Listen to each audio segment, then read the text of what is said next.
Hello from a noisy workshop. Today's video I'm going to show you guys at home how we're going to build these LED neons from start to finish, and I'm going to use the TikTok winners neon to do it. There's no gatekeeping here. I'm going to show you how easy it is to build one of these signs. Let's do it. So here we are at the computer. All I'm going to do here is I'm going to pick out the bits where the neon flex is going to be so that I can send the winner an image of the neon. So I need to make it look like it's actually neon. So the center line is where my machine's going to cut, and the outer and the inner line is going to be the finished neon flex, if you like. So that's what you're seeing there. All I'm going to do next is give it some color. I'm going to give it a drop shadow to make it look like it's glowing. And then I'm going to fire this off to the client to see if he's happy with the design. And then if he's happy, we revert back to the original drawings ready for machining. So essentially all I'm going to do here is I'm just creating a little bit of a glow, changing the colors. I want him to see exactly how it could potentially look when it's on the wall so that he gives me a yes or no. Here I'm just adding a cut line. So the black line is where the CNC or the laser is going to cut the neon out when it's finished. So you can see there was a nice border there. You need to be careful here, get it right on the corner. Happy good? Mm-hmm.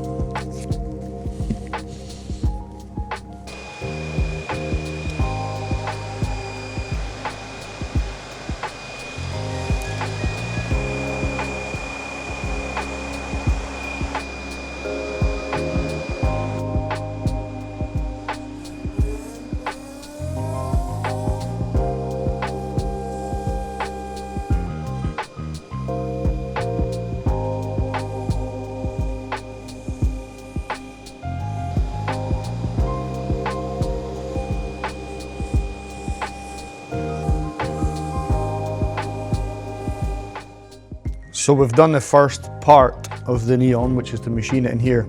We could cut out the edging on here as well, but the CNC gives it a sharp finish. I much prefer the laser cut finish because it's polished. So we're going to remove this from here, take it upstairs, and we'll laser cut the neon out now.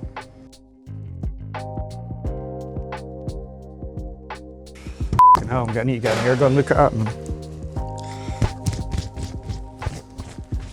Right, so when we cut this in the CNC, it uses a knife. And when it's using the knife, it's just cutting. So it'll leave like a matte finish on the edging. Now, when I use the laser machine obviously uses high temperature. So when we cut it on here, on the laser, it leaves a polished finish on the edge. And that's the exact finish that we want. It just looks much nicer.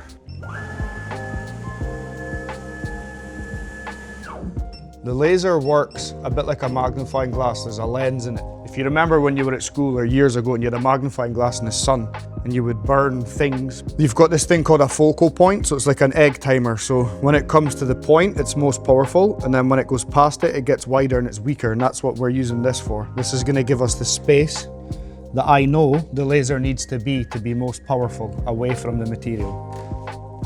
Would you believe I've had this companies now for years and years and years, and I've always became so accustomed to just working on my own desktop or laptop and then bringing USBs to each machine. A couple of months ago we networked everything in here, so I just went on YouTube, taught myself how to do the networking. We've put in a server now, so it's much easier. So each machine's got its own desktop and I can just log in, find my files.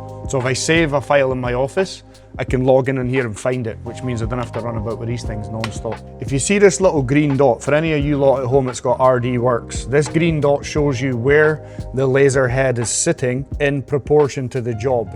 And I'm going to tell the laser that it's now going to start in the center of the job. Then it'll work its way out. And these are the lines that specialist tool was using when it was cutting. We don't need that because we've already cut it. So we're going to give all of that one color. And then what I can do off the back of that is I can tell the laser to ignore that color. But what we do want it to cut is this. These are the holes that we're going to use for mounting the neon. So I'm going to cut all of those, and I'm going to cut the contour or the shape around the outside. So that's what we're going to cut out. So I'm just going to double check before I start the job. I'm not going to cut anything that I don't want to cut because I have done it numerous times.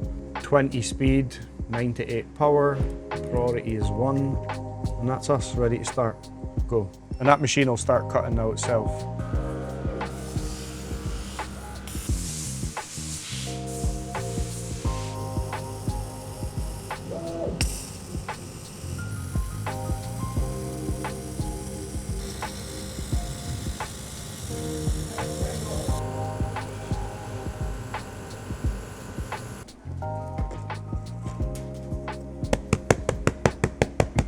Get rid of all this fluffy stuff, and then we'll start building a neon.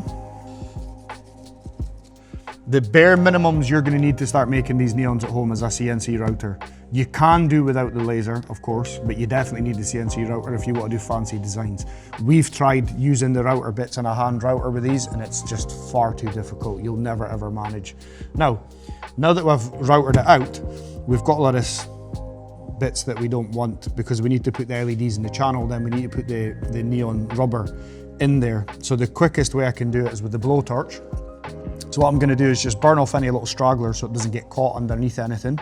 Once we have put all the LEDs in the rubber, I'm going to leave this on till last because I don't want to scratch this acrylic.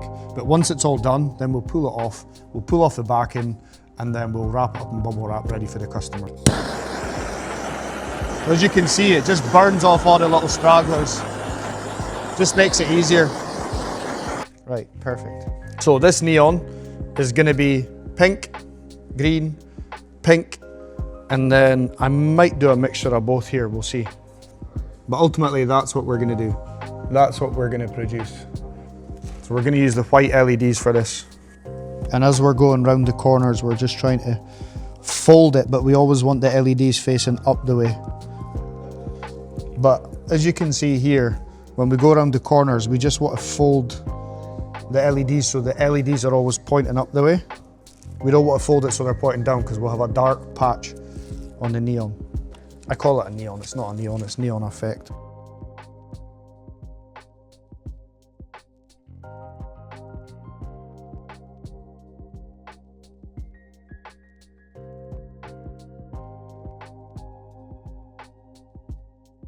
All the pink needs to be done in white, and then the green gets done in green. Green LEDs, green, but for the pink, for some reason, they don't do a pink LED, which I'm assuming is because they maybe struggle to make a pink LED. So when the white shines through the pink, it still comes pink. Don't get me wrong, if the white shines through the green, it still gives you green, but it's just not vibrant green. So now that we've got all the LED strips in place, we need to solder one letter to the next. And what we're going to create is almost like a daisy chain. So this one's going to supply power to this one, to this one, to this one, so that they all share power throughout. And that's what these little jumper wires are for. These are little steel wires, and they've got enamel on them. So if they touch, they don't short circuit, but the ends are bare, so that we can solder them onto here. So if you watch, I'm going to join all of these together.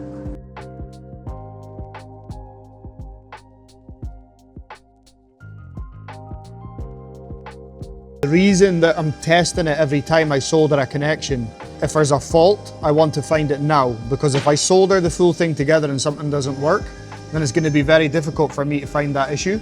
So I'll solder a little bit, check it, solder a little bit, check it, and then if there's an issue, I'll find it straight away. Right, let's test that. That should be that full bit working now, which it is. 14 watts so far. Easy peasy.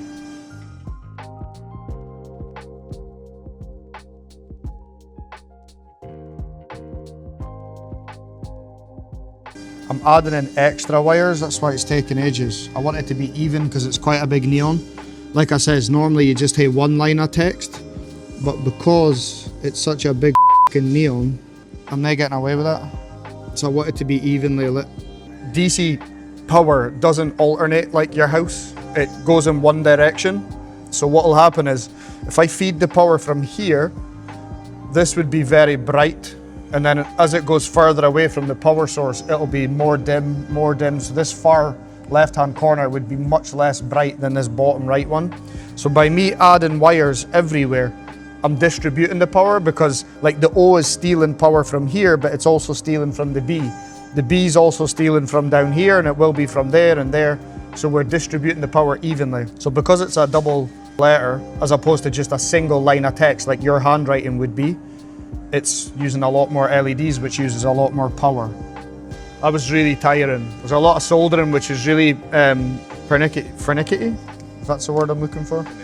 Pernickety, yeah, thanks Stuart. There's a lot of concentration because the wires are so small, so I'm constantly using these to try and move them. And I'm getting on a bit, so my eyesight's not amazing. But now we can start putting in all of the silicone.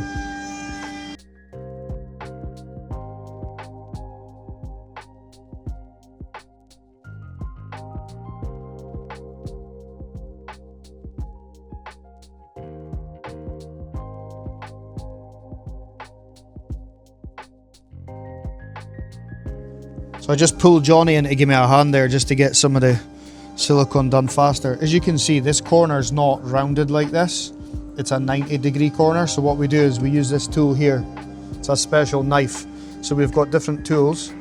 This one will take some of the material away in the corner, which will enable me to bend it round. So what I'm going to do is I'm just going to look and see where the apex of the corner is. I'll just hold my tool on it, and then all I'm going to do is just take away some of the material at a 90 degree. Like that. So that when I push it in, it just enables it to bend around that tight corner. As you can see here now, because I took some of that material away, it just enables it to bend on a tighter corner. That's us, finished.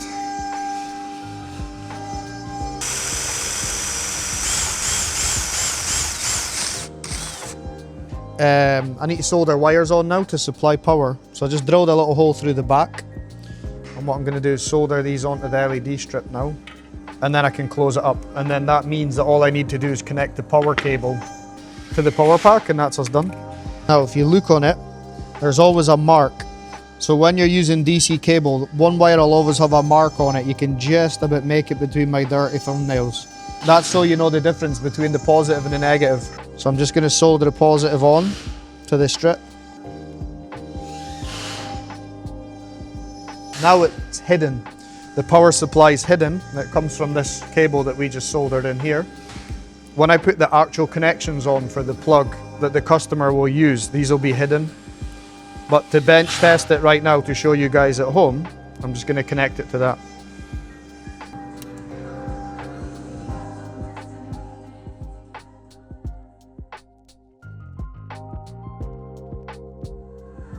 Easy.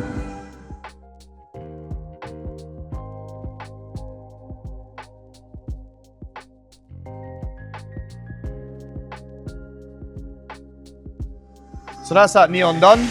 I told you guys I was going to give one away. This guy Jake here, we had a discussion on WhatsApp, just what he would want, and we had a little brainstorm for 5-10 minutes. We toed and froed with a couple of different ideas that he had. I designed it, sent him the design, he approved it, and here it is. So this is going to get finished up, this is going to get boxed up, and we will ship it out to him for free. And on the next giveaway, I'm going to try and hit 5,000 followers.